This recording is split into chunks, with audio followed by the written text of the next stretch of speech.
কালকে রাতে রাত 10টা বাজে না আমার জামাই কইছে কয় তো আমি ওর খালাগো বাসা দিয়েই যাইয়া লইয়া যখন ধরছে বরিতলা চোর দিয়া এই মোড়টার মধ্যে 6 জন মানুষের আটক করে আর আব্বারে ছুরি ধরাইয়া এবারে মাইয়া নিয়ে গেছে।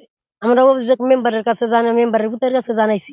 মেম্বার ভূতে স্যারারে ধরছে মধ্যে স্যারাও শেয়ার করছে। এবার স্যারার নাম্বার মোবাইলে কে কারা কারা কারা ফোন দিছে ধরে তো স্যারার হেনে আটকে দিছে 10টা পর্যন্ত টাইম দিছে 10টা পর্যন্ত মাইয়া যদি না বাইর করে না দেয় তা একটা ব্যবস্থা হেরা নিব।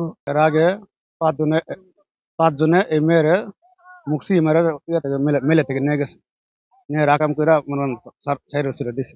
কারণ এই মেয়ে রাগ করবে না দেখে না ব্যাপার মেয়ের খালা বাসা আছে না, মেয়ের খালা বাসার নাম প্রতিদিন সন্ধ্যা লাগে থুয়ে আমার নিয়ম বলাম গেলে কইছে যে নিয়ে আসো গা, এটা আমরা মীমাংসা করে দিই।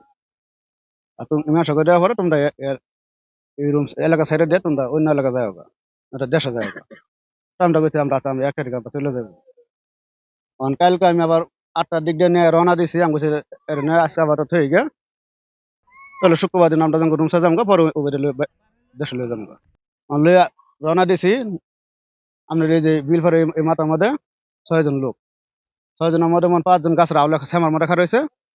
আর এই মনে করেন নোরা মেয়ের নাম ধরে ডাক্তার আছে যে আমি না তুমি আমার বলে আমি তোমার বিয়ে করবো। অনেক কথা শুনে মেয়ে দিছি দৌড় দৌড় দিলে 3 জনে মেয়েরা তুললা খুব দিছে খুব ভালো। দেখছি মানুষ মারা মরে রয়েছে। এলাকার মানুষ বলতেছে এখানে কি দর্শন করে কি মারা হয়েছে। তো আমরা দেখা শুই না মানে এখানে দেখার জন্য আসছি। আইসা দেখি একটা মহিলা ফালাইতেছে মাইরা উপরে বের রয়েছে, এখন পর্যন্ত মহিলার মুখ দেইনি আমরা। মাধবদী থানাধীন মহিষাসুর ইউনিয়নে দড়িকান্দি এলাকায় আমিরা নামে একটি নারীর মৃতদেহ এখানে পাওয়া গেছে। তো আমরা এখানে ঘটনাস্থলে এসেছি, ঘটনাস্থল পরিদর্শন করেছি। আর তার গলায় কাপড় দ্বারা বাঁধা পেছানো ছিল এবং হাত বাঁধা অবস্থায় পেয়েছি। কারণ এই আমরা সুরতহাল প্রস্তুত করেছি এবং লাশ ময়নাতদন্তের জন্য হাসপাতালে প্রেরণ করা হচ্ছে। আর এই ঘটনায় আইনানুগ ব্যবস্থা নেওয়া হবে, নিয়মিত মামলা রুজু হবে এবং তদন্ত সাপেক্ষে পরবর্তীতে আপনাদেরকে জানাবো।